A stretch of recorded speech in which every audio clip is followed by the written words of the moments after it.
Salutare, dragii mei! Astăzi vreau să pregătesc cozonac sau cum se mai spune învârtită. Tot de ce vom avea nevoie este lapte, făină, zahăr, drojdie uscată, portocală, ouă, unt și esență de vanilie. Mai întâi de toate vom activa drojdia. Vom pune drojdia într-un vas. Punem zahăr un pic și un pic de lapte călduț.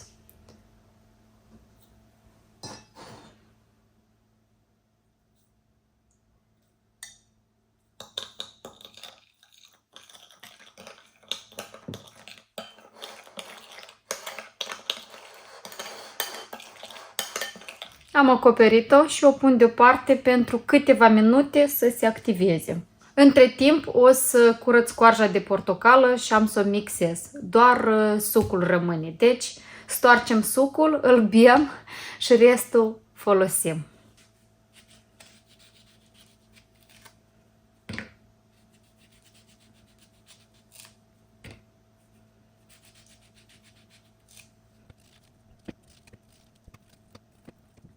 Până la final am pus toată portocala. O să iasă mai gustos. Am pregătit mixerul cu ustensia pentru aluat. Voi pune făina mai întâi. Este cernută. Drojdia s-a activat. Uitați-vă cât de bine arată. O să o amestec cu laptele călduț.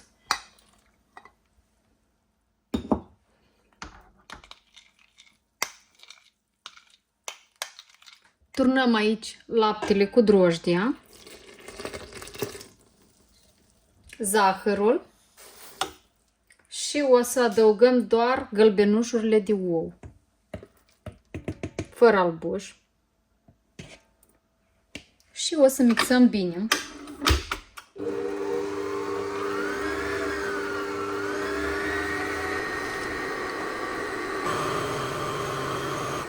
Adăugăm și portocala mixată și lăsăm să se mixeze vreo 5-6 minute.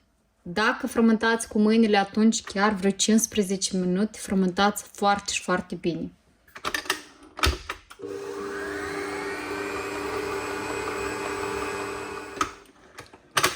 După 5-6 minute frământate, acum adăugăm încet câte încet untul. Și mai frământăm vreo 5-6 minute.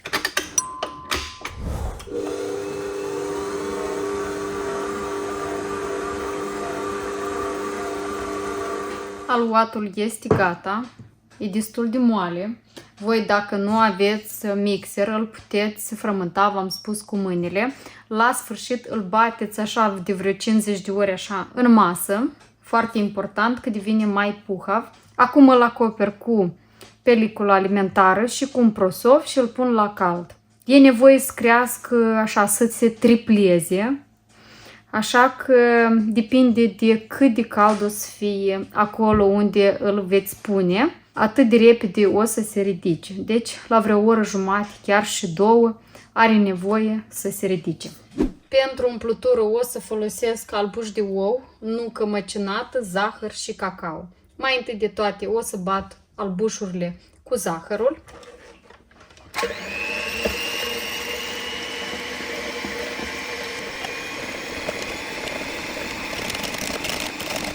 Nu le batem foarte mult.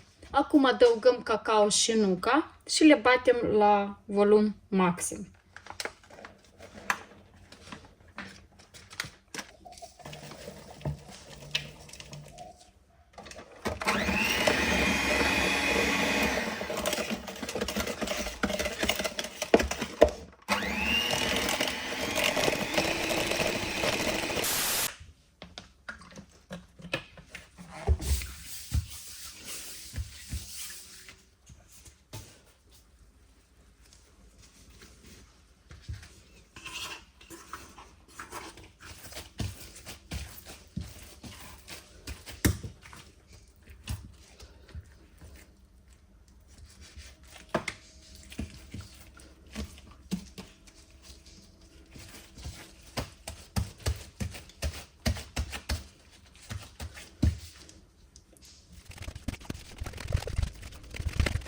O întindem foarte și foarte bine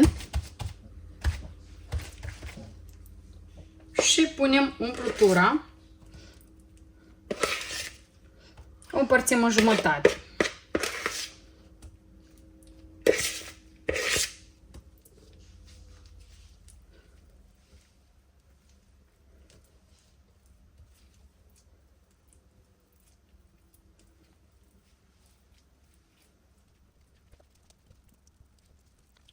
Și o rotim.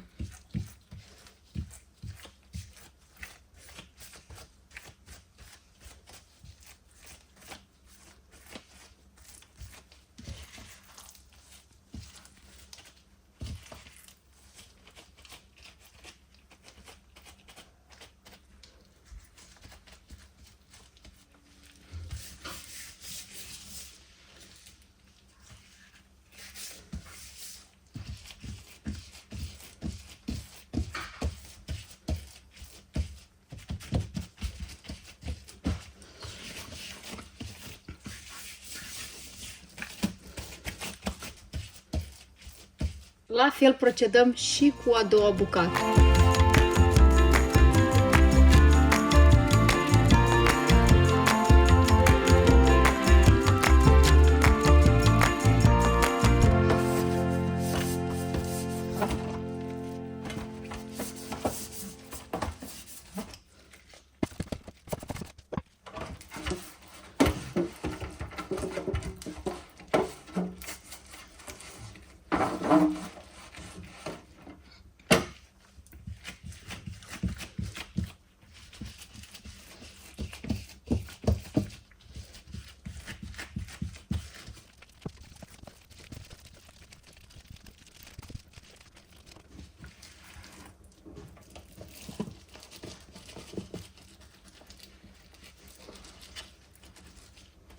Iată așa. Și o lăsăm iarăși la cald o oră, o oră jumate. Deja o să vedeți când o să se ridice foarte bine învârtita.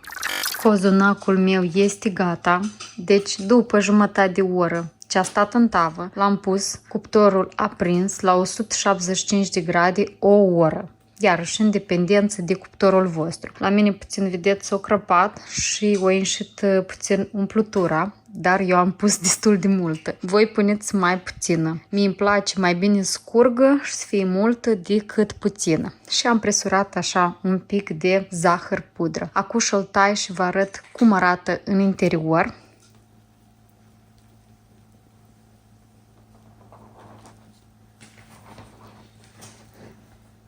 Iată așa arată, uitați-vă cât de bine arată.